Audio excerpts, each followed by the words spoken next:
Here's why I think people should stop buying the Dodge Viper. And I don't mean this as a bad thing to the Viper. You guys know I do a lot of Viper hate on this page, but not for the reasons that you think. This 8.3 liter behemoth is an absolute monster to drive, but I think where the problem arises is the price point. Now, despite what it looks like, this is a third generation Dodge Viper. I know it's got a 5th gen front end, which is kind of confusing to a lot of people, but it's important to note because the differences between the 3rd gen and the 5th gen are pretty significant. The problem is the price point for which you can buy these cars. This is an entry-level supercar here in the United States. You can buy these starting at around $40,000 up to $60,000 for the 1st generation. So a lot of people get their hands on these cars when they are not experienced enough to drive a Dodge Viper. And no hate to those people. I'm not afraid to admit that I am not a good enough driver to drive this car. This car terrifies me.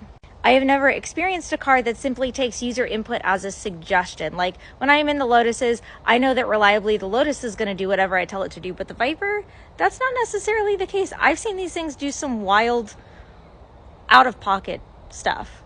For an experienced driver, the Dodge Viper is a great car, but for a majority of people that are going to get it because it was their dream car growing up as a child and it's their first supercar and they maybe are not a very skilled driver, this is not a good purchase for $40,000. It's not a good purchase for $60,000.